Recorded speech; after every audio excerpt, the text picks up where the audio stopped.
देखिए भाई, cell cycle and cell division की बात यहाँ करने जा रहे हैं। Cell cycle and cell division नया चैप्टर है। अब इसमें होता क्या है, सेल साइकिल सेल डिवीजन में पहली बात तो हम लोग ये कर लें कि सेल डिवाइड ही क्यों होती है, सेल डिवाइड ही क्यों होती है।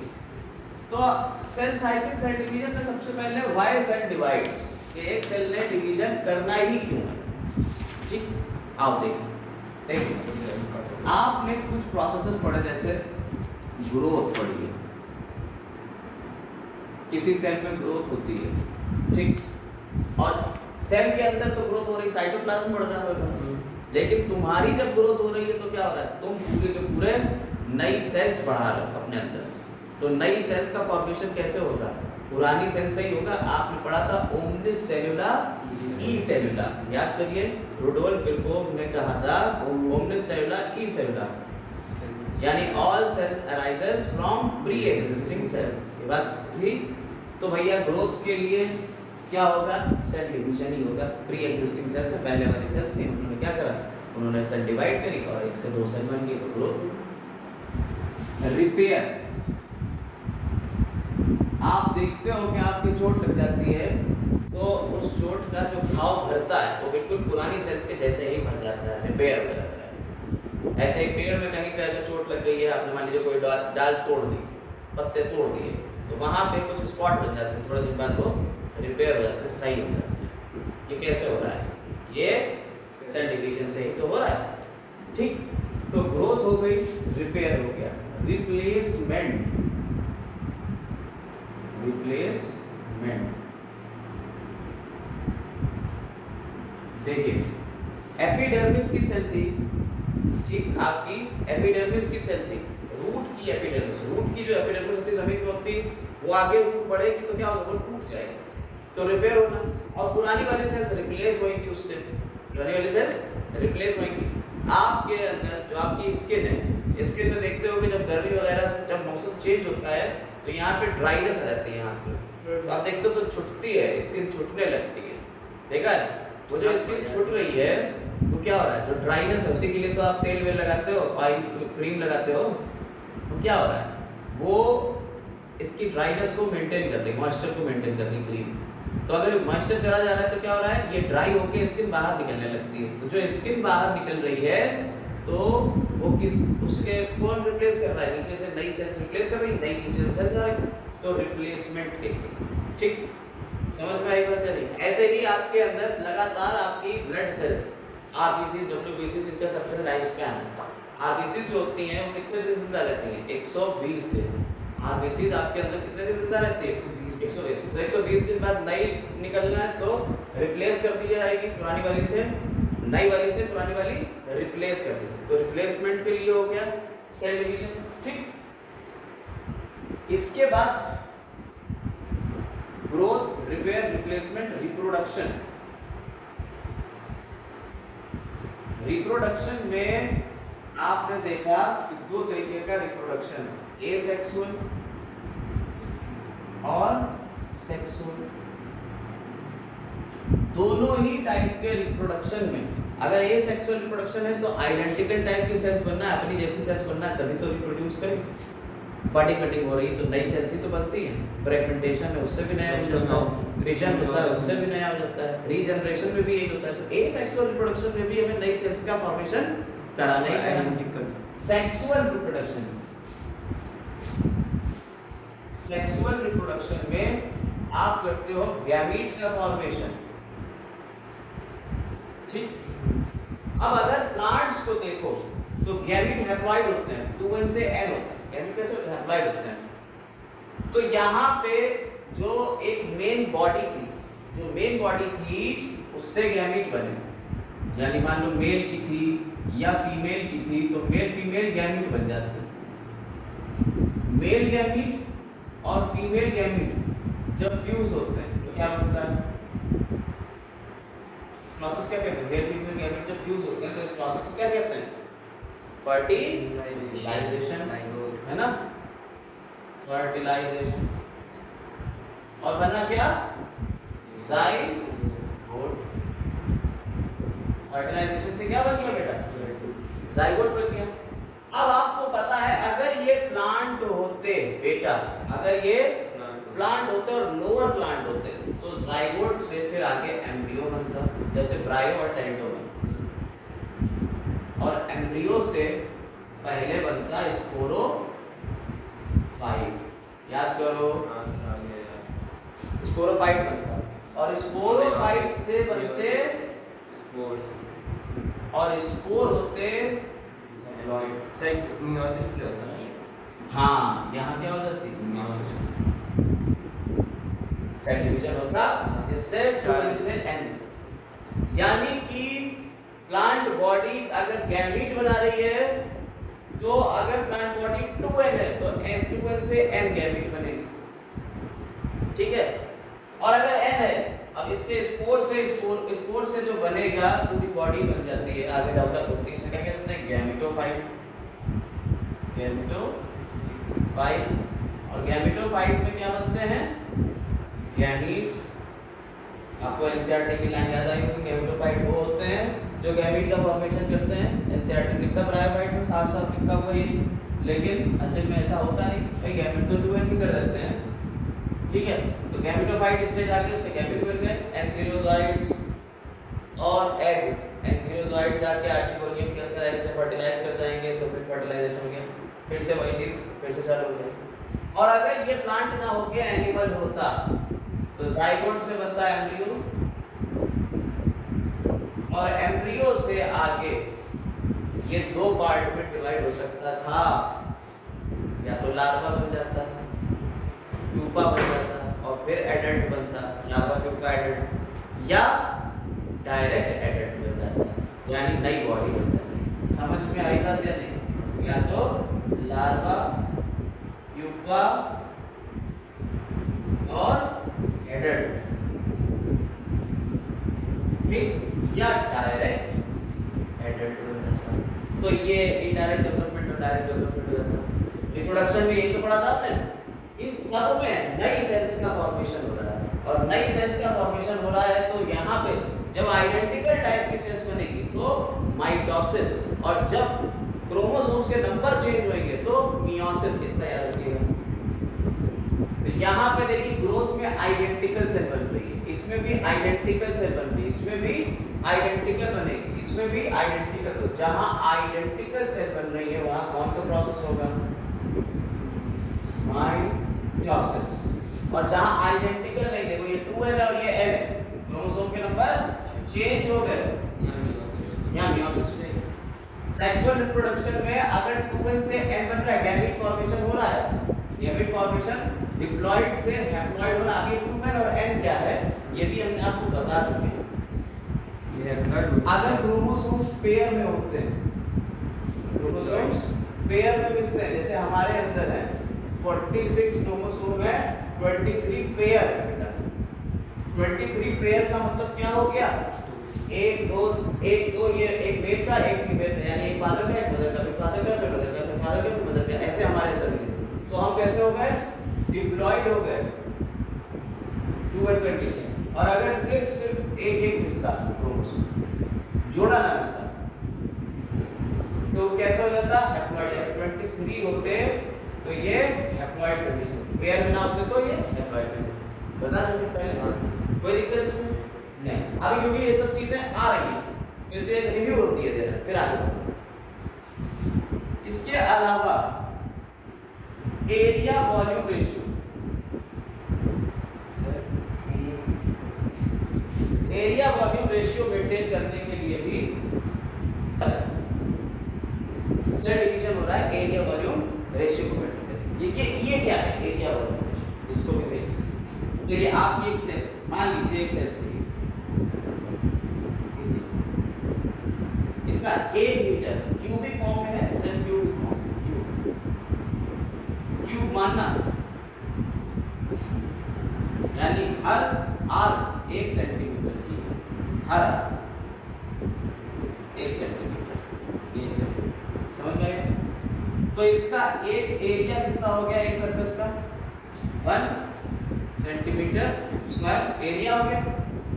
वॉल्यूम कितना हो गया 1 सेंटीमीटर क्यूब। तो एरिया वॉल्यूम रेशियो कितना आया? एक ही तो आया,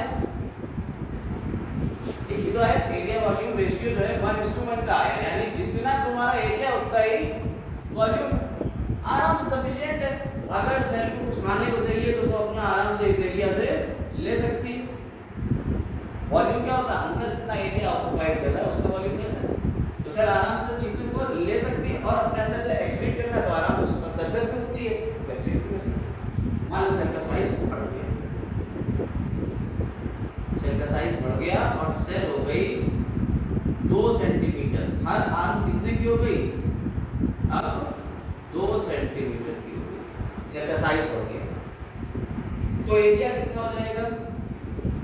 एरिया हो जाएगा 4 सेंटीमीटर स्क्वायर और वॉल्यूम हो जाएगा 8 सेंटीमीटर क्यूब, यानी 1:2 का रेशियो। अरे यानी वॉल्यूम ज्यादा है अंदर और एरिया कम हो गया, सरफेस का एरिया कम हो गया, यानी अंदर डिमांड ज्यादा है लेकिन उतने सप्लाई करने के लिए एरिया ही नहीं है उतना। सेल परेशान नहीं हुई, यानी सेल जैसे जैसे ग्रोथ कर रही है, बड़ी हो रही है, वैसे वैसे उसका एरिया वॉल्यूम रेशियो बिगड़ रहा है, गड़बड़ हो रहा है। और ऐसे ही देखिए एक और अगर बढ़ा, एक स्टेप और आगे आए, अगर यही 3 पे हो जाए, 3 सेंटीमीटर की हो जाए हर आर्म, तो 3 × 9 सेंटीमीटर। जब भी बढ़ जाता है हाँ, और 3 की पावर 3 कितनी हो गई? 27 सेंटीमीटर। तो 1:3 आ गया, और ज्यादा रेशियो बिगड़ गया, अंदर और डिमांड बढ़ गई लेकिन एरिया उतना ही रहा। समझे? नहीं समझे? एरिया वॉल्यूम रेशियो को मेंटेन करने के लिए सर क्या करेगी? सर डिवाइड कर जाएगी, फिर जब सेल छोटी हो गई फिर एरिया वॉल्यूम रेशियो मेंटेन कर लिया उसने, यानी अपनी डिमांड सप्लाई को बनाए रखने के लिए वो क्या कर रही है? सेल डिवाइड कर रही है। नहीं समझे? कोई दिक्कत? तो एरिया वॉल्यूम रेशियो को मेंटेन करने के लिए, ठीक है, समझ में आई बात? इसके अलावा ये हटा दें, ये तो समझ में आई क्या? इसके अलावा न्यूक्लियोसाइटोप्लाज्मिक रेशियो, कौन सा रेशियो? न्यूक्लियोसाइटोप्लाज्मिक, बिल्कुल वैसे ही, न्यूक्लियोसाइटोप्लाज्मिक बिल्कुल वैसे ही। मान लो एक सेल, इस सेल के अंदर ये न्यूक्लियस था, ठीक, जैसे मान लो हम एक टीचर है, मान लो यहाँ 10 बच्चे बैठे हो, 5 बच्चे बैठे हो, 15 बच्चे बैठे हो, अरे 20 बच्चे तक हम मैनेज कर लेंगे, ठीक। तो एक न्यूक्लियस है, वो इसके अंदर जितने सेल ऑर्गेनेल थे सबको मैनेज कर रहा था। हमने आपको बताया भी था सेल ने क्यों इन सब सेल ऑर्गेनेल्स को अपने साथ में लिया करते, तुम लोग कहाँ अलग अलग हो, एक साथ आ जाओ तो यूकैरियोटिक सेल बनाते हो, एक बात हुई थी। तो एक न्यूक्लियस जो है इसने क्या करा? सारे सेल ऑर्गेनेल्स को ऑर्गेनाइज कर लिया। तो न्यूक्लियोसाइटोप्लाज्मिक रेशियो मेंटेन है अभी, जितना बड़ा न्यूक्लियस है उतने सारे सेल ऑर्गेनेल है, सबको गवर्न कर रहा है, आराम से काम चल रहा है। लेकिन अब क्या होगा? सेल ने ग्रोथ करी, जब सेल ग्रोथ करती है तो न्यूक्लियस छोटा पड़ गया, सेल ऑर्गेनेल बढ़ गए, क्या गवर्न कर पाएगा? मान लो इसी क्लास में 100 बच्चे आ जाए, पीछे बैठे लड़के सीटी मार रहे हैं, कुछ बैठे इंस्टा में रील चला रहे हैं, कुछ देख रहे हैं क्या देख सर देख, तो हम क्या कर पाएंगे? हम मैनेज कर पाएंगे? नहीं। इसीलिए क्लासेस में बच्चे कम कर दिए जाते हैं, क्लासेस को सेक्शन में बांट दिया जाता है, ये एक सेक्शन में 50 बच्चे, अगले सेक्शन में 50 बच्चे, तो मैनेज कर लिए एक टीचर से, समझ में आई? अब एक ही टीचर हो और 600 बच्चा बैठा हो तो क्या मैनेज कर पाओगे? बिल्कुल वही चीज हो गई यहाँ कि जब सेल बड़ी हुई, साइज में ग्रोथ करी, तो उसका न्यूक्लियोसाइटोप्लाज्मिक रेशियो जो था वो क्या हुआ? वो बिगड़ गया। उसको मेंटेन करने के लिए सेल फिर से डिवाइड कर जाएगी। समझ में आई बात है? नहीं तो सेल डिवीजन क्यों हो रहा है, इसके पीछे की समस्याएं सारी समाधान हो गया। इतनी वजहें हैं जिनकी वजह से सेल क्या कर रही है? डिवाइड कर, ठीक। और ये साइक्लिकली चल रहा है, ये सारा काम जो है ये एक साइकिल में चल रहा है। साइकिल में कैसे चल रहा है? मतलब क्या सेल लगातार डिवाइड होती है? हाँ भाई, कई सेल्स ऐसी हैं जो लगातार डिवाइड होती रहेंगी। अगर उनका ये सब बैलेंस बिगड़ा तो फिर डिवाइड कर देंगे, फिर बैलेंस बिगड़ा फिर डिवाइड कर देंगे। जैसे अब इसमें हो क्या रहा है कि सबसे पहले हमने आपको सेल का एक साइकिल कल भी बताया था पिछले क्लास में। क्या बताया था हमने कहा था कि सेल जो है वो एक मासूम सी लड़की और वो शादी में जाना चाहते हैं। शादी का कार्ड 1 महीने पहले आ गया, 2 महीने पहले आ गया, तो एक महीने पहले जब शादी कार्ड आता है तो वो कहती है भाई अब शुरू करते हैं हम शादी की तैयारी। और शादी की तैयारी करने के लिए उसे सारे काम करना होंगे, यानी प्रिपरेशन करना होगी। और शादी एक महीने बाद शुरू कर दिया उसने काम, तो भैया कपड़े भी हो गए और नेल पॉलिश भी हो गई और जूते भी हो गए और लिपस्टिक भी हो गई, ठीक है, बाल भी कट गए हैं। और फिर दोस्तों से बता दिया कि भाई फला फला दिन आना है और तुम वहाँ मिलेंगे, सारा अरेंजमेंट हो गया। अब जो दिन आया शादी का, तो 2 घंटे की शादी थी, 2 घंटे में वो पूरा 1 महीने की मेहनत खत्म हो जाती है। तो क्या होगा, पहले तैयारी कर रही है सेल, क्या करती है, पहले तैयारी करती है, तो प्रिपरेशन कर रही है। और प्रिपरेटरी पीरियड को क्या कहते हैं, इंटरफेस। क्या कहते हैं बेटा, इंटरफेस। और इंटरफेस को फर्दर देखिए क्या है कि सेल डिवीजन बहुत तेजी से होने वाला प्रोसेस। जैसे हम अगर कहें कि भाई हम पढ़ा रहे हैं और सुबह से लेकर शाम तक पढ़ा रहे हैं, तो मेरी पढ़ाई को आप कैसे मेजर करोगे, कैसे पता लगाओगे कि भाई कौन से टाइम पे क्या क्या पढ़ाया। तो टाइम से बांटते कि 2 से 4 बजे तक ये पढ़ाया, 4 से 8 बजे तक ये पढ़ाया, 8 से 10 बजे तक ये पढ़ाया, इस तरह से ये पढ़ाते चलेगा। बिल्कुल वैसे ही यहाँ पे हो रहा है, ये इस पूरा ये है तो पूरा एक साइकिल ही, ये काम सेल कर रही है, लेकिन आपको इसकी स्टडी करना, आपको इस सेल के इन सारे इवेंट्स की क्या करना है, स्टडी करना है। तो आप क्या करेंगे, इसे छोटे छोटे इवेंट्स में बांट दो। आपने सबसे पहले तो ये देखा कि सेल इतनी देर में तो तैयार होती है, यानी एक सेल डिवीजन के लिए पहले सेल को करना पड़ती है तैयारी, बिना तैयारी के नहीं हो पाएगा। अब तैयारी में क्या क्या करेगा, जैसे डीएनए को रेप्लिकेट करेगा, डीएनए 1 से 2 हो जाएगा, कुछ सेल ऑर्गेनेल जो 1 से 2 हो जाएंगे, ठीक, कुछ तो नए बन सकते हैं, लेकिन कुछ प्री एग्जिस्टिंग सेल ऑर्गेनेल से ही बनेंगे, जैसे माइटोकॉन्ड्रिया वो भी डिवाइड हो जाएगा, क्लोरोप्लास्ट वो भी डिवाइड हो जाएगा, गोल्गी बॉडी नया बनता है, एंडोप्लाज्मिक रेटिक्यूलम नया बन जाता है, और ऑक्सीसोम लेकिन पुराने वाले से ही बनेगा। तो क्या होता है कि कुछ सेल ऑर्गेनेल्स को भी डिवाइड करना पड़ेगा, सेंट्रोसोम को भी डिवाइड करेगा, ठीक। तो ये सारे काम डीएनए रेप्लिकेट करेंगे। तो यहाँ क्या कर रहे हैं हम, इन इवेंट्स को बांट देते हैं G1 S और G2 फर्दर। G1 जो होता है मेटाबॉलिकली एक्टिव पीरियड है, यहाँ बहुत सारा मेटाबॉलिज्म तेजी से चल रही होगी, सेल ग्रोथ कर रही होगी, लेकिन डीएनए रेप्लिकेट नहीं कर रहा होगा। S फॉर सिंथेसिस फेज, यहाँ डीएनए रेप्लिकेशन करेगा। यहाँ क्या करेगा, डीएनए रेप्लिकेट करेगा, ठीक है, यहाँ डीएनए रेप्लिकेशन होगा। G2 फेज में क्या होगा, G2 फेज में प्रोटीन सिंथेसिस हो जाएगी, आरएनए की सिंथेसिस हो जाएगी, यहाँ पे बहुत सारे प्रोटीन बन जाएंगे, ठीक। यहाँ आपका S फेज में ही सेंट्रोसोम भी,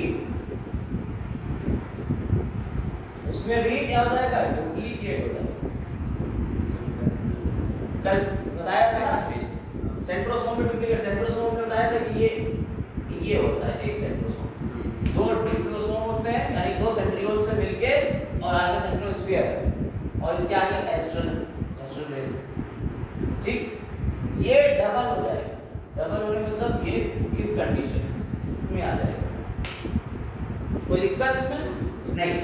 तो ये काम भी कहाँ हो जा रहा है, एस में हो जा रहा है। फिर क्या होगा, ये तो काम हो गया, यानी 95% टाइम तो ये ऐसे ही दिया जा रहा है, क्योंकि सेल साइकिल का 95% टाइम तो किसमें जा रहा है, तैयारी। जैसे अपनी सेल जो है वो 24 घंटे में डिवाइड होता है, 24 घंटे में ह्यूमन सेल जो है डिवाइड हो जाती है। हाँ, 24 घंटे में सेल डिवीजन कंप्लीट कर लेती है, एक सेल साइकिल पूरा। लेकिन इसमें सेल साइकिल में जो डिवीजन का टाइम है वो सिर्फ 1 घंटा है, अराउंड 1 आवर, 1 घंटे में, यानी कि 23 आवर तो क्या कर रही है, वो प्रिपरेशन कर रही है, इंटरफेस उसकी कितनी कर रही है। ऐसे ही आपकी जो ईस्ट सेल जो होती है वो 90 मिनट में कर लेती है, अपना पूरा सेल साइकिल कंप्लीट कर लेगी कितनी देर में, 90 मिनट में, 1 से 2 हो जाएगी। ये सारे काम करते करते करते करते 1 से 2 हो जाएंगे। तो यहाँ क्या हो रहा है, यहाँ पे देखिए पूरा इसको हमने 2 पार्ट बांटा था, कैरियोकाइनेसिस और साइटोकाइनेसिस। कैरियोकाइनेसिस और साइटोकाइनेसिस, यानी पहले न्यूक्लियस डिवाइड होगा और फिर साइटोप्लाज्म डिवाइड हो जाएगा। और इस पूरे को डिवीजन वाले फेज को हम कह देते हैं एम फेज। क्या कह देते हैं, एम फेज, यानी माइटोटिक फेज। Mitotic phase. बोलो कोई दिक्कत इसमें? नहीं। तो ये इस तरह से सेल डिवीजन में दो फेज हो गए, एक तो इंटरफेज हो गई, सेल साइकिल पूरा है, इंटरफेज हो गई, और फिर अब यहाँ सेल डिवाइड करने के बाद क्या हो जाएगा, यहाँ से जब निकलेगी एक सेल थी, क्या हो गया, ये दो सेल में बदल गई। बोलो, एक से दो सेल बन गई, दो सेल में बदल गई, ये ठीक। इतना पार्ट समझ में आया, सेल साइकिल का पार्ट समझ में आया। अब हो सकता है कि नई सेल दोबारा उसे फिर से डिवाइड करना, मेरिस्टेमेटिक। तो टिश्यू की दो तरीके होते हैं, मेरिस्टेमेटिक और परमानेंट। मेरिस्टेमेटिक टिश्यू लगातार डिवाइड करते रहते हैं, उनमें पावर ऑफ डिवीजन होती है। तो अगर ये मेरिस्टेमेटिक टिश्यू की सेल है तो ये वापस से फिर से चली जाएगी इसमें, और कुछ सेल ऐसे होते हैं जितना भाई आप गए अब ना डिवाइड हो। सर 9 टिश्यू का भी चेक करते हैं। हाँ, तो बता रहे हैं। तो उन्होंने कहा कि साहब अब हम डिवाइड नहीं हो, परमानेंट हो जाएंगे। जो सेल्स डिवाइड नहीं होती वो कैसे बन जाएंगी, परमानेंट हो जाएंगी। जैसे आपकी हार्ट सेल, ये सेल डिवाइड नहीं करेगी, कभी नहीं करेगी। तो ये क्या कहती है कि इनएक्टिव स्टेज में पहुंच जाती है, उसे कहते हैं G0 stage, inactive stage, quiescent stage कहलाती है ये। इसे क्या कहते हैं, G0 स्टेज। कुछ हो गया कट ये डिवाइड, यस, इसका मतलब क्या हुआ, डिवाइड नहीं हाँ, हार्ट की सेल है डिवाइड नहीं करेगी। मतलब अगर आपके हार्ट में का जो है वो टूट गया है हार्ट, तो ये नहीं कि दोबारा से रिपेयर हो जाएगा ना, ना लगी रहेगा, यहाँ बनेगा। ठीक, जैसे लिवर सेल में रिजनरेशन रहता है, लिवर को काट दो तो उससे रिजनरेशन हो जाता है, लिवर दोबारा डिवाइड करके तो फिर से लिवर बना देती है, लेकिन ऐसा हार्ट में नहीं होगा। नर्वस टिश्यू, न्यूरॉन्स में भी ऐसा नहीं होता, वो भी बिल्कुल ऐसे, वो भी अगर एक बार मर गए तो मर गए, दोबारा भी जनरेट नहीं होके नहीं, सब सेल डिवाइड कर ले दोबारा बनना ना। जो हार्ट की सर्जरी होती है, ट्रांसफर होता है, ट्रांसफर होता है, क्या होता है वो फिर से हाँ, तो उसमें कुछ ना कुछ करते होंगे भाई, ऐसे लेकिन नहीं होता, बचा के करते हो कि भैया ये वाला टिश्यू अगर कट जाएगा तो कोई दिक्कत नहीं है, इतना काट सकते हैं। तो ये बातें समझ में आई, इतनी बातें समझ में आई, कोई दिक्कत इसमें कोई दिक्कत नहीं है, ठीक है। आओ सेल साइकिल को सही से एक बार देख लें कि T1 S और G2 में क्या क्या होता है।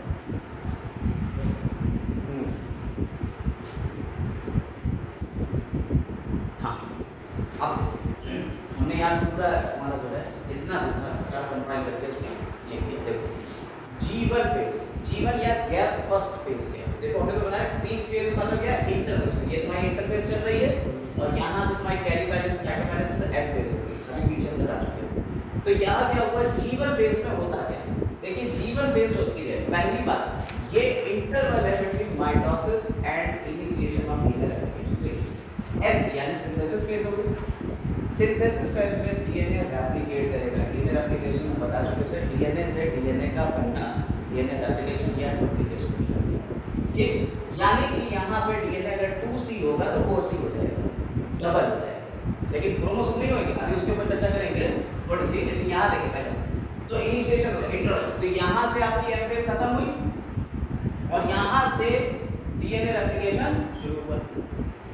एम फेज खत्म हुई, डीएनए रेप्लिकेशन शुरू हुआ, उसके बीच की फेज कौन सी है, G1। तो interval between mitosis and initiation of DNA replication. Point समझ में आया?